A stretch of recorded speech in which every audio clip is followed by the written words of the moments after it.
ሰላም ጤና ይስጥልን ውድ የቻናላችን ተከታታዮች የፕሮግራማችን ቤተሰቦች፣ ይህ አብዲ ራዋ ቲዩብ ነው። ፕሮግራማችን ላይክ በማድረግ እንድትጀምሩ፣ ላይክ ስታደርጉ የፕሮግራማችንን ተደማጭነት ከፍ ስለሚያደርግ ላይክ እያደረጋችሁ ፕሮግራማችንን እንድታደምጡ፣ አዲስ ከሆናችሁ ደግሞ ሰብስክራይብ በማድረግ ለዚህ ቻናል ቤተሰብ እንድትሆኑ፣ እንዲሁም ይህንን ፕሮግራም ከሀገር ውጭ የምታደምጡ የቻናላችን ተከታታዮች የሁሉ ጊዜ ድጋፋችሁን በሱፐር ስቲከር፣ ሱፐር ቻት፣ ሱፐር ታንክስ ድጋፍ እንድታደርጉ በአክብሮት እየጋበዝን በዛሬው ፕሮግራማችን እንግዲህ ትኩረት የምናደርገው በእንግሊዝ ፕሪሚየር ሊግ ተጠባቂ ጨዋታዎች መካከል ዛሬ ምሽት 4:30 ማንቸስተር ሲቲ በኢቲሃድ ብራይተንን ያስተናግዳል። ከዚህ ጨዋታ ቀደም ብሎ ፔፕ ጋርዲዮላ በቡድን መረጃ እንግዲህ ሁለት የቡድኑ ቋሚ የመሃል ተከላካይ ጉዳት ለረጅም ጊዜ እንዳስተናገዱ፣ እንዲሁም ከፔፕ ጋርዲዮላ ፕሬስ ኮንፈረንስ መጠናቀቅ በኋላ ምሽት በኢትዮጵያ ሰዓት አቆጣጠር ከምሽቱ 7 ሰዓት አካባቢ እንግዲህ አንቷን ሴሜንዮ ወደ ማንቸስተር ሲቲ የሚያደርገውን ዝውውር በሁሉም ቅድመ ሁኔታ ሁለቱ ወገኖች ከስምምነት ላይ መድረሳቸው፣ እንዲሁም በርንማውዝ እና ማንቸስተር ሲቲ በ65 ሚሊዮን ፓውንድ ተስማምተው በሁሉም ረገድ መጠናቀቁንና ተጫዋቹ ዛሬ ምሽት በርንማውዝ ከቶትናም በሚያደርጉት ጨዋታ የመጨረሻ ጨዋታውን ለበርንማውዝ ያደርጋል። ከዛም በኋላ ዝውውሩን ሐሙስ በሜዲካል ይጠናቀቃል ማለት ነው። ሐሙስ ወደ ማንቸስተር በመሄድ እንግዲህ የሜዲካል የሕክምና ምርመራውን ጨምሮ የተለያዩ የኮንትራት ቅድመ ሁኔታዎችን ተፈራርመው እንግዲህ በይፋ የማንቸስተር ሲቲ ንብረት ይሆናል ማለት ነው አንቷን ሴሜንዮ። በእነዚህ ጉዳዮች ዙሪያ እንግዲህ የምናነሳቸው ነጥቦች ይኖራሉ። ዛሬ ምሽት ተጠባቂ በርከት ያሉ የእንግሊዝ ፕሪሚየር ሊግ ጨዋታዎች ይኖራሉ። ከትናንት ምሽት ጀምሮ ነው እንግዲህ ፕሪሚየር ሊግ እየተደረገ የሚገኘው የፌስቲቭ ፊክስቸር። ትናንት ምሽት ዌስትሃም እና ኖቲንጋም ፎረስት ባደረጉት ጨዋታ እንግዲህ ዌስትሃም በሜዳውና በደጋፊው ፊት በኖቲንጋም ፎረስት 2-1 ተሸንፏል። ኑኖ ስፒሪቶ ሳንቶስ ምናልባት ከአሞሪ ከኤንዞ ማሬስካ በቅርብ ሳምንት ከሰማናቸው የአሰልጣኞች ስንብት በመቀጠል ቀጣዩ ተሰናባሽ ሊሆኑ ይችላሉ። ኑኖ እንግዲህ በዌስትሃም ቤት ውጤታማ ቆይታ እያደረጉ አይደለም፣ አሰልጣኙ ሊሰናበቱ ይችላሉ የሚል በርካታ መረጃ እየወጣ ነው የሚገኘው። ትናንት በተደረጉ የሌሎች ሊጎች ጨዋታ እንግዲህ ሊቼና ሮማ ያደረጉት ምሽት ላይ በሮማ 2-0 አሸናፊነት፣ ሳሶሎና ጁቬ ያደረጉት ጨዋታ በጁቬ 3-0 አሸናፊነት ተጠናቋል። በአፍሪካ ዋንጫ እንግዲህ አልጄሪያ ዲሞክራቲክ ኮንጎን 118ኛ ደቂቃ በተጨማሪ ደቂቃ ዋናው ክፍለ ጊዜ 90 ደቂቃ ተጠናቆ በተጨማሪ ደቂቃ 118ኛ ደቂቃ ላይ አልጄሪያ አስቆጥራ ወደ ቀጣዩ ዙር ማለፍ ስትችል፣ አይቨሪ ኮስት ምሽት ላይ ቡርኪና ፋሶ ጋር በነበራቸው ጨዋታ እንግዲህ በአማድ ዲያሎ ሌላ አስደናቂ ምሽት 1 ግብ 1 አሲስት አድርጎ የጨዋታው ኮከብ በተባለበት የምሽቱ ጨዋታ አይቨሪ ኮስት ቡርኪና ፋሶን 3-0 ማሸነፍ ችላለች። ትናንት የተደረጉ የተጠባቂ ጨዋታዎች ውጤት ናቸው። ዛሬ ምሽት እንግዲህ በርንማውዝ ከቶትናም፣ ብሬንፎርድ ከሰንደርላንድ፣ ፓላስ ከቪላ፣ ኤቨርተን ከወልቭስ፣ ፉልሃም ከቼልሲ፣ ሲቲ ከብራይተን፣ በርንሌይ ከማንቸስተር ዩናይትድ፣ ኒውካስል ከሊድስ የሚያደርጉት ጨዋታ ይጠበቃል።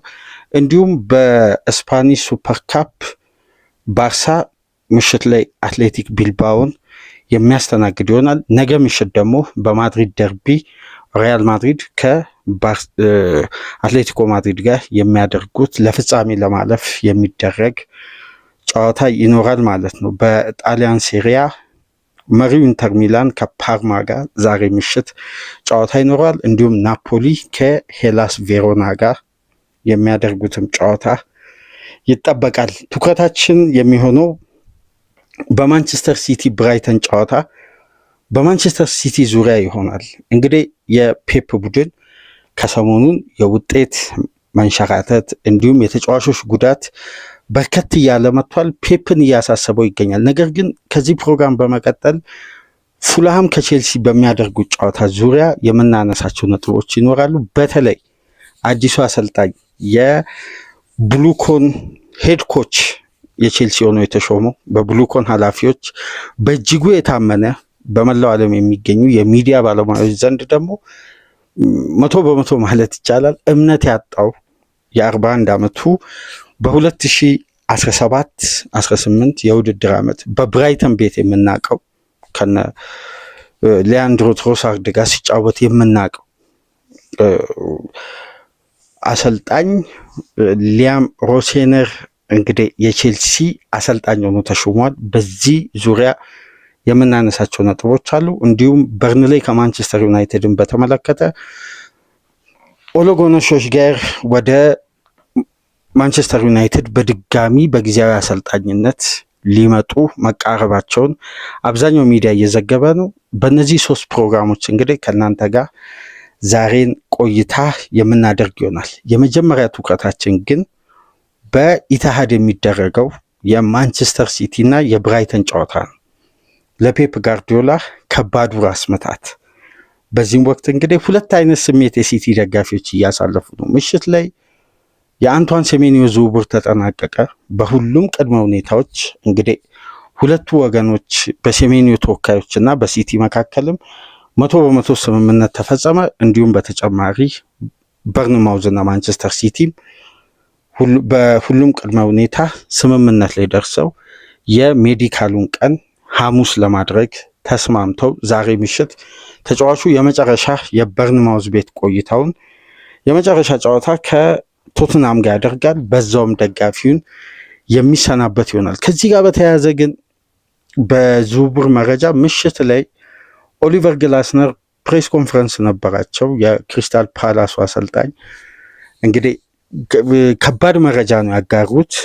ማርክ ጌሂ በዚህ የዝውውር መስኮት ለፓላስ ተገቢውን ክፍያ የሚከፍል ክለብ ከመጣ እኛን ትርፋማ የሚያደርግ ለቀሪ 6 ወር ኮንትራት ሳይሆን በጌሂ ብቃት ላይ የተመሰረተ የኮንትራት ማፍረሻ ከቀረበልን ለመሸጥ እንገደዳለን በማለት እንግዲህ ያኔ ዝውውሩ እንዳይፈጸም ወደ ሊቨርፑል የሚያደርገው ዝውውር እንዳይፈጸም አሰልጣኙ ነበር ያስቆሙት።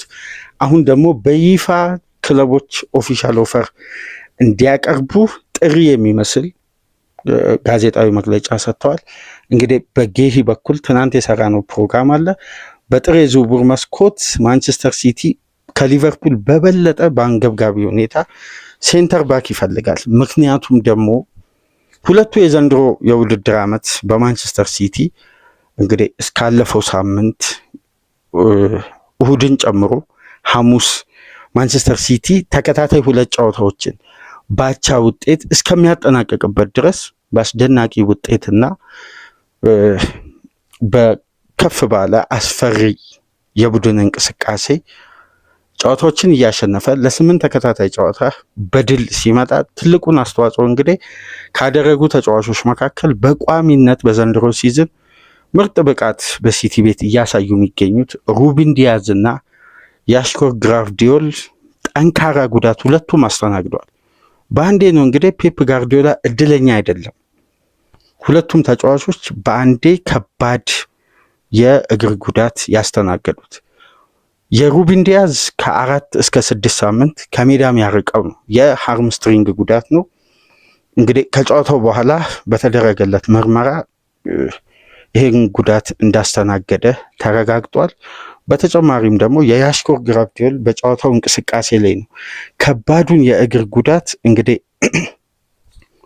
ከዚህ በፊት ቶትናም እና ሊቨርፑል በሚያደርጉት ጨዋታ ኢሳቅ ያስተናገደው አይነት ጉዳት፣ ነገር ግን የግራፍዲዮል እዛው እግሩ ላይ ሆኖ ግን በሌላ የእግሮቹ ክፍል ላይ ነው ከፍተኛ ስብራት እንዳጋጠመው የተነገረውና ምናልባት ዛሬ የተደረገለት ሰርጀሪ እንግዲህ የሕክምና ባለሙያዎች የፊዚዮቴራፒስቶች ባወጡት አፕዴት ከሆነ ተጫዋቹ እስከ ውድድር ዓመቱ መጨረሻ ድረስ ላይመለስ የሚችልበትም እድል እንዳለ ለረጅም ወራት ከሜዳ ሊያርቀው እንደሚችል ያሽኮር ግራቪዮልን ገልጸዋል። ነገር ግን ሩቢን ዲያስ ከ4 እስከ 6 ሳምንት በሃምስትሪንግ ጉዳት ከሜዳ የሚርቅ ይሆናል። ይሄ ለፔፕ ጋርዲዮላ በዚህም ወቅት በጎ የሚባል ዜና አይደለም።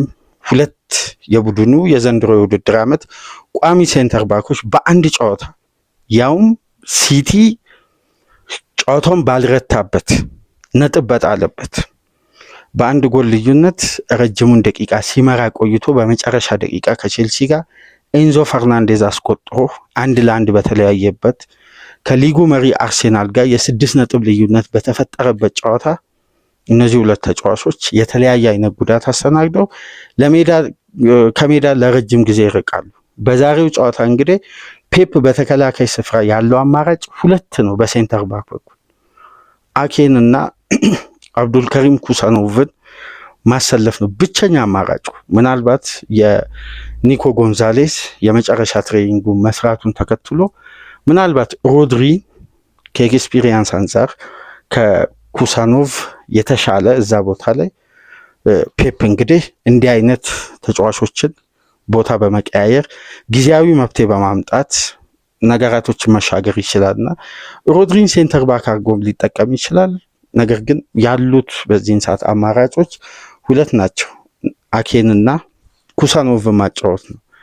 ነገር ግን በገበያው ላይ እንግዲህ ማንቸስተር ሲቲ ወጥቶ ተከላካይ ማስፈረሙ እንደማይቀር ከክለቡ የሚወጡ የውስጥ አዋቂዎች መረጃ፣ በተለይ በሳይመን ሊ ምሽት ሊወጣው ዘገባ የአንቷን ሴሜኒዮን ዝውውር ሲቲ ካጠናቀቀ በኋላ ትኩረቱ ማርክ ጌሂና ተጨማሪ ሌላ ተከላካይ ጌሂ ብቻ አይደለም፣ ሌላ ተጨማሪ 2 ሴንተር ባክ ለማስፈረም እንዲሁም በውሰት ላይ ያሉ ወጣት ተጫዋቾችንም እየመለሰ ነው የሚገኘው። ፔፕ ኮንትራታቸውን አቋርጠው እንግዲህ በስምምነት ከውሰት ከሄዱበት ቡድን ጋር የጋራ ስምምነት ፈጽመው ተጫዋቾችን ለመመለስም ጥረት እየተደረገ ነው። በአጠቃላይ ወቅቱ ለማንቸስተር ሲቲ በተለያዩ መመዘኛዎች ስንመለከት ከባድ ወቅት ነው።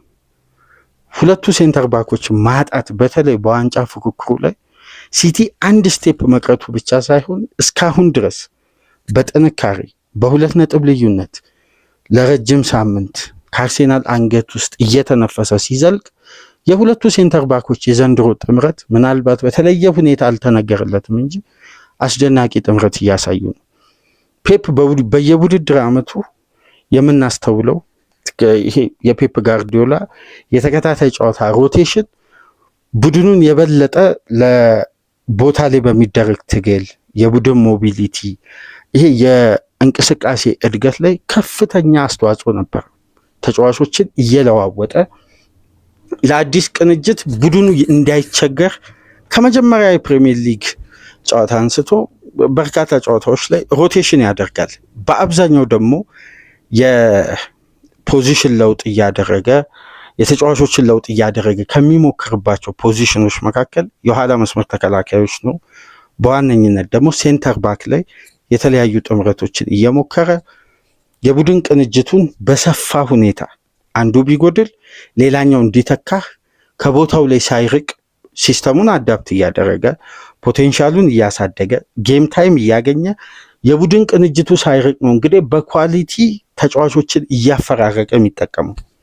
የዘንድሮ ፔፕ ግን በእንዲህ መልኩ አይደለም።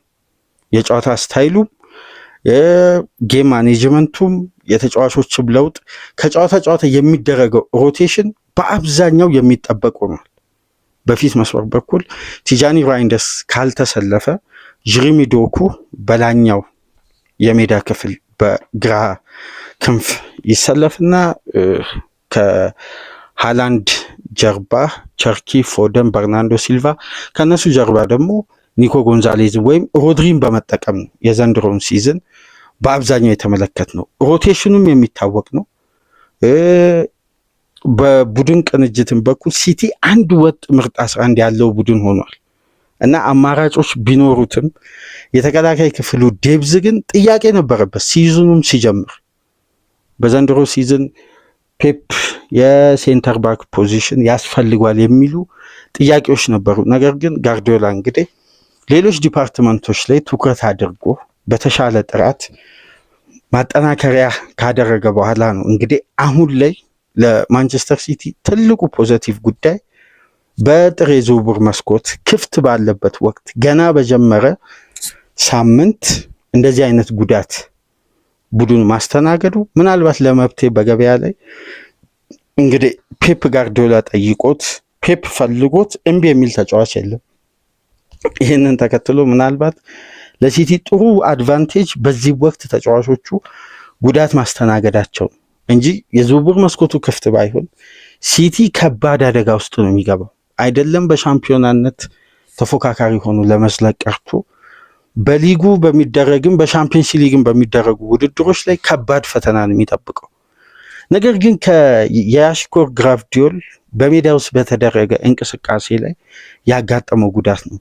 ነገር ግን ከ3 ሳምንት በፊት የወጣን አንድ ሪፖስት በማድረግ ዴሊ ሜል በዛ ጉዳይ ላይ ሰፊ ትንተና ሰጥቷል። ሩበን ዲያዝ የማንቸስተር ሲቲ ተጫዋች ሆኖ ከጀመረበት ጊዜ አንስቶ ተጫዋቹ ለ7-8 ተከታታይ ሳምንት በቋሚነት አብዛኛውን ደቂቃ እያጠናቀቀ ጌሞችን አድርጎ አያውቅም። በነገራችን ላይ ምናልባት ላናስተውል እንችላለን። ከ7 ጨዋታ የመጨረሻ 8ኛውን ጨዋታ ያርፋል ወይም በዛኛው ፊክስቸር ላይ ቤንች ሆኖ በቀጣይ ጨዋታ ከቤንች ላይ ተነስቶ ሊገባም ይችላል። ቋሚ ሆኖ አይቀጥልም።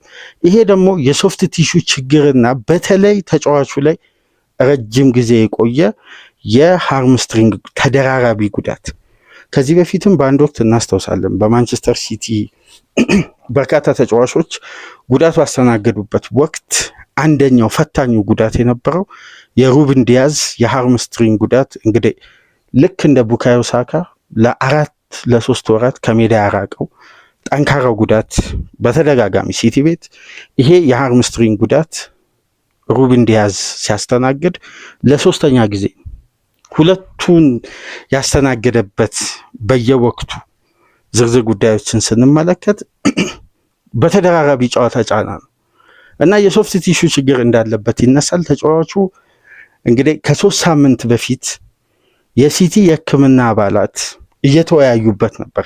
የዘንድሮ ፊትነስ አስተማማኝ ከጨዋታ ጨዋታ የሚደረገው የፊትነስ ማሻሻያ እንግዲህ በግሩም ሁኔታ ሲነሳ ነበር። ነገር ግን ጥንቃቄዎች እየተወሰዱ በቦታው ላይ በቂ አማራጭ በተለይ ጆን ስቶንስ ለረጅም ጊዜያት ከሜዳ ርቆ ነው የሚገኘው። አሁንም ለዚህ ጨዋታ አይመለስም። ተጫዋቹም ፈታኝ የጉዳት ጊዜ እያሳለፈ ነው በማንቸስተር ሲቲ ቤት። ጆን ስቶንስ በበቂ ሁኔታ እዛ ቦታ ላይ ፔፕ በጥራት ተተኪ አልነበረውም ሩበን ዲያዝ ላይ እንዳለፉት ጊዜ እያፈራረቀ ለመጠቀም እና ይሄ ጉዳይ ሊከሰት እንደሚችል ቅድመ ጥንቃቄ ሊወሰድ እንደሚገባና ሲቲ በጃንዋሪ የዝውውር መስኮት ሩበን ዲያዝ ባይጎዳም ያለፈው እሁድ ያ የጉዳት አጋጣሚ ባይፈጠር እንኳን ማርክ ጌሂ ላይ ፍላጎት ማሳየት የጀመረው ከዝውውር መስኮቱ ቀደም ብሎ ነው ይላል ዴሊ ሜል። እና የተጫዋች እንግዲህ የሃርምስትሪንግ ጉዳት አስተናግዶ ከ4 እስከ 6 ሳምንት በተለይ በፌስቲቭ ፊክስቸር በዚህም ወቅት ፔፕ ከየትኛውም ጊዜ በላይ የዚህን ተጫዋች የኋላ መስመር ሊደርነት በሚፈልግበት ወቅት ተነሳሽነት፣ ጌም የማንበብ ኳሊቲ እንግዲህ ከኋላ መስመር ሩበን ዲያዝ ሲኖርና ሳይኖር የማንቸስተር ሲቲ የተከላካይ ክፍል ጥንካሬ በተለየ ሁኔታ ይነሳልና ይሄ ተጫዋች እንግዲህ የሃርምስትሪንግ ጉዳት አስተናግዶ ከ4 እስከ 6 ሳምንት ያው ወደ 6 ሳምንት ወይም 5 ሳምንት ከሜዳ መራቁ አይቀርም እና ለፔፕ አሳሳቢነቱን ከፍ አድርጓል። በተጨማሪም የያሽኮር ግራፍዲዮል እንግዲህ በዘንድሮ ሲዝን በሲቲ ቤት ለውጥ ካመጡ ሲነር ተጫዋቾች ውስጥ አንዱ ግራፍዲዮል ነው። በተጠናቀቀው የውድድር ዓመት እንደ ፉል ባክ ፔፕ ሲጠቀመው ቆይቶ ዘንድሮ ሴንተር ባክ ፖዚሽን ላይ ሲመልሰው ተጫዋቹ በአስተማማኝ ሁኔታ አስደናቂ የመከላከል ጥንካሬ በማጥቃቱ በኩልም ያለው አስተዋጽኦ የዘንድሮ የያሽኮር ግራፍዲዮል ምናልባት በሳሊባና በጋብሪኤል ጥምረት ውስጥ የተዋጠው ምርጡ ሴንተር ባክ ነው። ቴክኒካሊ በተለይ ለፔፕ የሚያበረክተው የሜዳ ውስጥ እንቅስቃሴ ለምሳሌ አንዳንድ ቁጥሮችን እንኳን በግራፍ ዲዮል በኩል ብንመለከት ስለ ኤሪያል ዱዌል የማሸነፍ ጥንካሬ፣ የጋራ ኳሶችን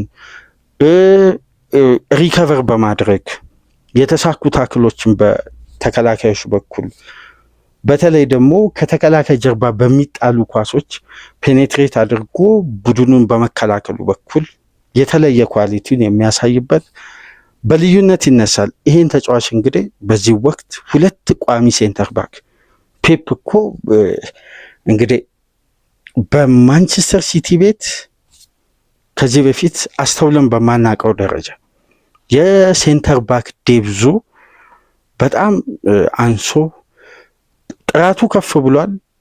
በውሱን ተጫዋቾች ላይ ግን የተመሰረተ ነው። በአንድ የውድድር ዓመት የምናስታውሰው 12 የኋላ መስመር ተከላካይ ነበሩ። 12 በተከታታይ 3 የውድድር ዓመት ዋንጫውን ሲያነሳ የነበረው የተከላካይ ክፍል ጥንካሬም ዴብዝም ኮንሲስተንሲም ጥያቄ አይነሳበትም። ግጥም ያለ የተከላካይ ስፍራ አማራጭ ነበሩ። በዘንድሮ ሲዝን ግን አማራጩ አንሶ ነገር ግን ቴክኒካሊ ቡድኑ የጎለበተበት መንገድ የሚያስደንቅ ነው። በአንዴ እንግዲህ ሁለት የቡድኑ የጀርባ አጥንት ለረጅም ወራት ግራፍ ዲዮል እንግዲህ ከተወሰኑ ሳምንት በኋላ ሩበን ዲያዝ የሚመለስ ይሆናል። አሁን ግን ፔፕ ከ4 እስከ 6 ሳምንት ይህን ተጫዋች ያጠዋል። ስለዚህ ፔፕ ጋርዲዮላ በዚህ የዝውውር መስኮት እንግዲህ ገበያ ላይ ሊቀርብ እንደሚችል ትናንት ምሽት በጋዜጣዊ መግለጫ የክለቡ አሰልጣኝ ይፋ እንዳደረጉት ማርክ ጌሂ ላይ ፓላስ ምናልባት ሊቨርፑል ባለፈው ኦገስት ካቀረበው 35 ሚሊዮን ፓውንድ የበለጠ ቢጠይቅም ፔፕ አስገዳጅ የሆነ ክፍያ ሊከፍል ይችላል አሁን ካለው ወቅታዊ ሁኔታ። እንዲሁም ለትናንትና በነበረን ፕሮግራማችን ላይ ስሙን ገልጬ ነበር።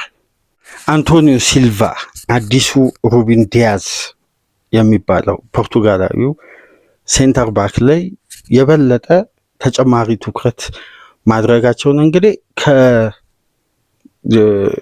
ከፖርቱጋል የሚወጡ አንዳንድ ዘገባዎችን እየተመለከትን ነው። ስለዚህ ፔፕ ምናልባት ማርክ ጌሂን ማስፈረም ብቻ ሳይሆን ተጨማሪ ሌላም ሴንተር ባክ ሊያስፈርም እንደሚችል በአብዛኛው መረጃዎች እየወጡ ነው። ለማንኛውም ግን ዛሬ ምሽት ብራይተንን ፔፕ ሲያስተናግድ ያለ እነዚህ ሁለት የዘንድሮ ሲዝን በፔፕ ጋርዲዮላ ውስጥ ሲቲ ባሳየው ጥንካሬ ትልቁን አስተዋጽኦ ያደረጉትን ሁለቱን ሴንተር ባክ ከቡድኑ ጋር የማይኖሩ ይሆናል። ነገር ግን ታዲያ ዛሬ የፋቢያን ሁዝለር ብራይተን ሌላ ድል ያስመዘግብ ይሆን? ከ15 ተከታታይ የአዌይ ጨዋታ ያለማሸነፍ ጉዞ በታሪክ እንግዲህ ረጅሙ ነው። ብራይተን ወደ አንድ ስቴዲየም እየተጓዘ 15 ተከታታይ ጨዋታ ያላሸነፈው ወደ ኢትሃድ በመጓዝ ብቻ ነው። ሲቲ ከብራይተን ጋር በሜዳ ያለው ሪከርድ የሚያስደንቅ ነው። ነገር ግን ዛሬ ያን ሪከርድ ለማስቀጠል የበለጠ ትልቅ ፈተና ይጠብቀዋል ከፋቢያን ሁዝለር ብራይተን። እንግዲህ በሲዝኑ መጀመሪያ አካባቢ የፔፕ ጋርዲዮላ ማንቸስተር ሲቲ ካስደነገጡ ክለቦች መካከል አንዱ ብራይተን ነበር። በሃላንድ ግብ አብዛኛውን ደቂቃ ሲመራ የቆየው ሲቲ በመጨረሻ ደቂቃ ፋቢያን ሁዝለር 4 ተጫዋቾችን ሪስክ ባለው የተጫዋቾች ለውጥ በአስደናቂ ሁኔታ 2-1 ውጤቱን ቀይሮ ድል ማድረግ ችሏል። እንግዲህ ፔፕ ዛሬ ብራይተንን በሜዳው የሚያስተናግደው ለበቀልም ጭምር ነው። ነገር ግን ለበቀል የሚሆን ደግሞ በቂ የተከላካይ ስፍራ አማራጭ፣ ጥራት፣ ጥንካሬ ይዞ አይቀርብም። ይሄ ጉዳይ እንግዲህ በሲቲ ቤት ለነ ሂጎ ቬና ትልቅ የቤት ስራ ሆኗል። በፍጥነት መብቴ የሚያስፈልገው በኤክስፒሪየንስ የተጠናከረ ጥሩ ሴንተር ባኮችን ለማምጣት ሲቲ በይፋ ወደ ገበያ ወጥቷል። ጌሂን የማስፈረም እድሉ አሁን ላይ ከሊቨርፑል የተሻለ እድል ላይ ተቀምጧል። ምክንያቱም አንገብጋቢነቱ ለማንቸስተር ሲቲ የበለጠ ከፍ ያለ ነው።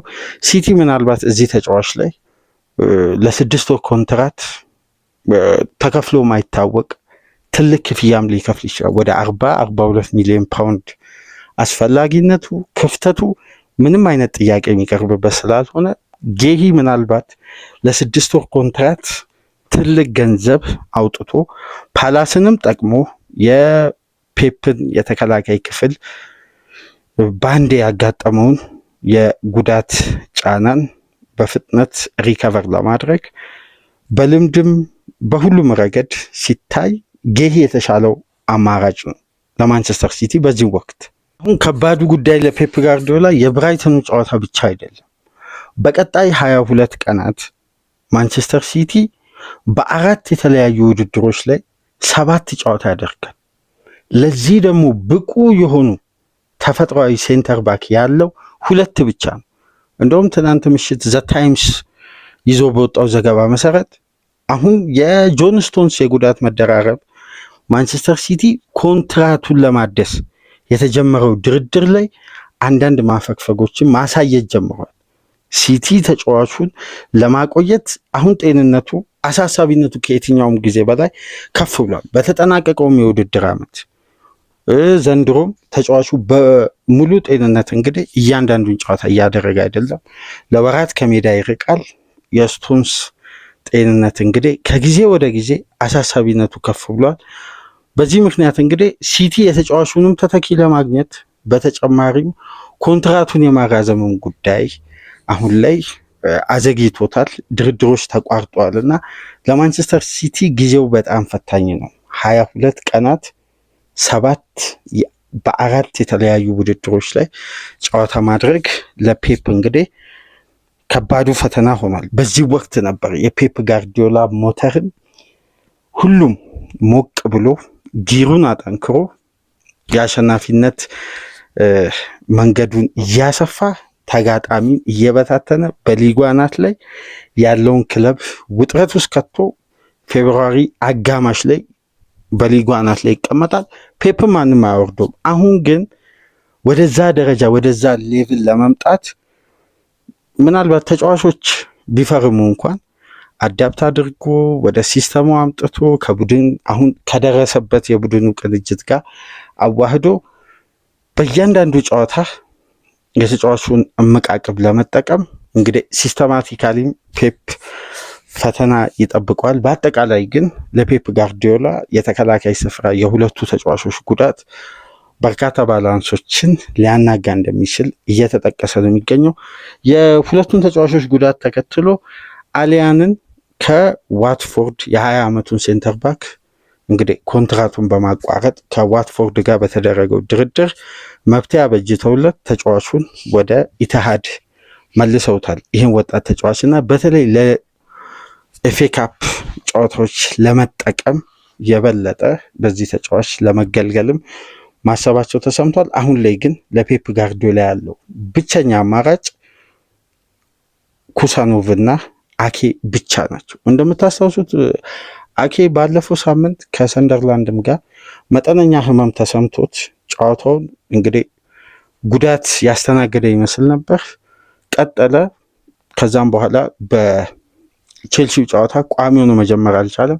የፊትነስ ችግር ነበረበት። ነገር ግን ተጫዋቹ ሪከቨር ማድረጉን ተሰምቷል። ነገር ግን በአኬ ጤንነት ላይ ሲቲ 100% እርግጠኛ አይደለም። እንደውም በቅርብ ሳምንት አንዳንድ መረጃዎችን ስናደምጥ ነበር። ከቪላ እና ከፓላስ 32 ሚሊዮን ፓውንድ ለሲቲ ቀርቦ ሲቲ ጥያቄው ውድቅ አድርጎ እንግዲህ ተጫዋቹ በሌሎች የእንግሊዝ ክለቦች እየተፈለገ ነው የሚገኘው። ስለዚህ የተጫዋቹን ቆይታ ጥያቄ ውስጥ የገባ ነው። በአጠቃላይ ግን የተጫዋቾቹ ጉዳት ለፔፕ ከባድ ራስ ምታት ሆኗል። የመጨረሻው ጉዳይ የአንቷን ሴሜንዮን ዝውውር ሲቲ በድል አጠናቋል።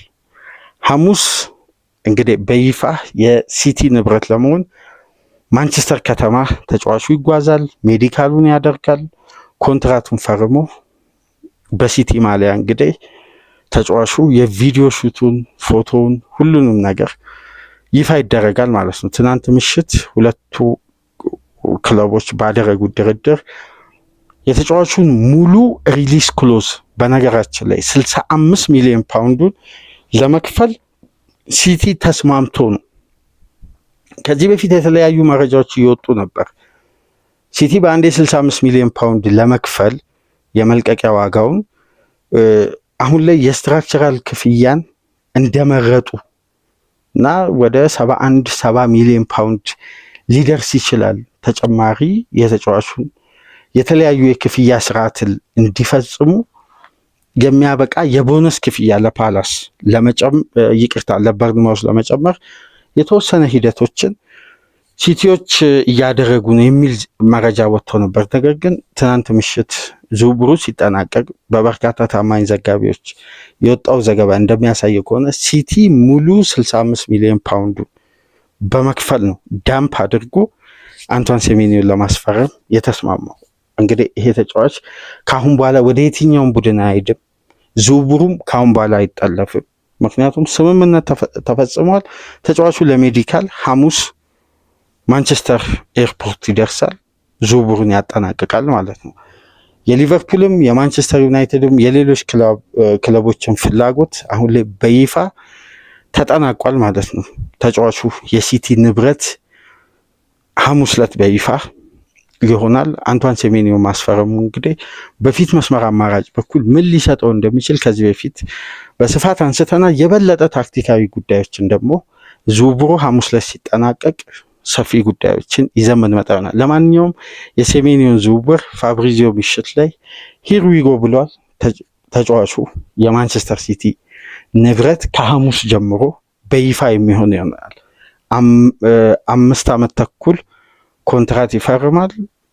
ማንቸስተር ሲቲን በይፋ የሚቀላቀል አዲስ የጥሬ ዝውውር መስኮት ምናልባት ከታላላቅ የቢግ ሲክስ ክለቦች የመጀመሪያ ፈራሚ የመጀመሪያም ክለብ ሲቲ የመጀመሪያው ፈራሚ አንቷን ሴሜንዮ ሆኗል። ትልቁ ገንዘብ በጃንዋሪ የተከፈለበት ተጫዋች እንግዲህ የሲቲ ንብረት መሆኑ ተረጋግጧል። ዛሬ ምሽት የበርንማውዝ ቤት ቆይታን የመጨረሻውን ጨዋታ ከቶትናም ጋር ምሽት 4 ሰዓት ተኩል ያደርጋል። ኮቺንግ ስታፉን አሰልጣኙ ለዚህ ኳሊቲ ያበቁትን አንዶኒ ያሮላን የክለቡ ስራ አስኪያጆችን በይፋ ተሰናብቶ ሐሙስ ጠዋት ወደ ማንቸስተር ኤርፖርት በረራውን ያደርጋል ማለት ነው። የሴሜንዮ ዝውውር በስተመጨረሻ መቋጫ ተገኝቶለታል። ቀጣዩ የማንቸስተር ሲቲ ትኩረት ማርክ ጌሂ እና አንቶኒዮ ሲልቫ ይሆናሉ። እስቲ ጌሂ ላይ የበለጠ ሲቲ ትኩረቱን ከፍ አድርጓል። ፓላስ ከ35 ሚሊዮን ፓውንድ በላይ መጠየቁ ነው አሁን ላይ እየተሰማ የሚገኘው። እንግዲህ ማንቸስተር ሲቲ ሁለቱን ሴንተር ባኮች ለረጅም ጊዜያት ማጣቱን ተከትሎ ይህን ክፍያ ይፈጽማል ተብሎም ይጠበቃል።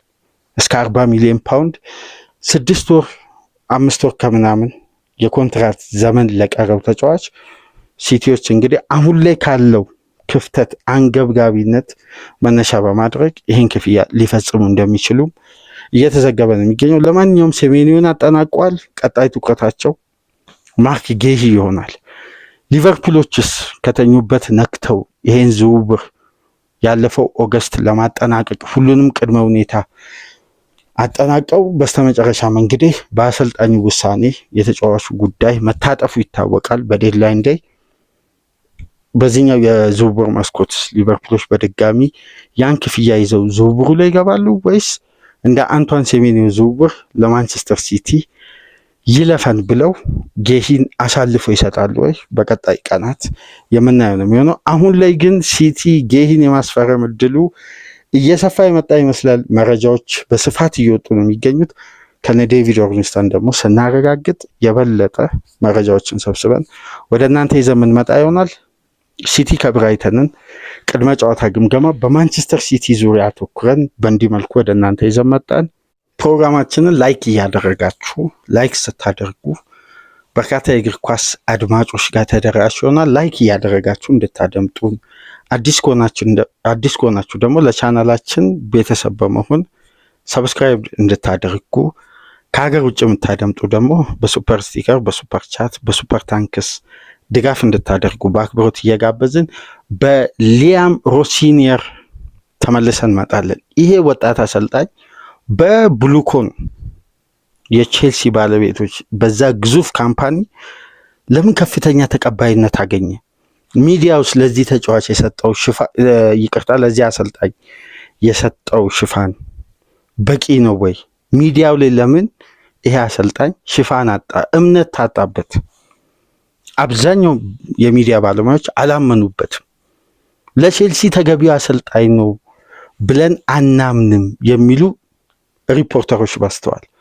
ይሄ ከምን መነሻ ነው የሚለውን ጉዳይ እያነሳን ከአሰልጣኙ የአጨዋወት መንገድ መነሻ በማድረግ ሰፋ ያለ ደቂቃ እንወያያለን። የቼልሲ ደጋፊዎች በተለይ ሚዲያው ላይ የሚሰጠውን አስተያየት ያማከለ ታክቲካል አፕሮችንም የተመለከተ ልዩ ዝግጅት ነው ይዘው የምንመጣው። ከዚህ ፕሮግራም መጠናቀቅ በኋላ ሊያም ሮሲኒየርን ያተኮረውን የዛሬ ምሽት የፉልሃም እና የቼልሲን ቅድመ ጨዋታ ግምገማ እንዲሁም ኦሊጎኖሶች ጋር ለሁለተኛ ጊዜ ወደ ማንቸስተር ቤት የመመለሳቸው እድል በጣም ሰፍቷል፣ በጣም ተቃርቧል። 3ኛ ክፍል ፕሮግራማችን ይሆናል። ለማንኛውም ሳትርቁ ጠብቁን። ከተወሰኑ ደቂቃዎች በኋላ ተመልሰን እንመጣለን። ሰላም ቆዩ።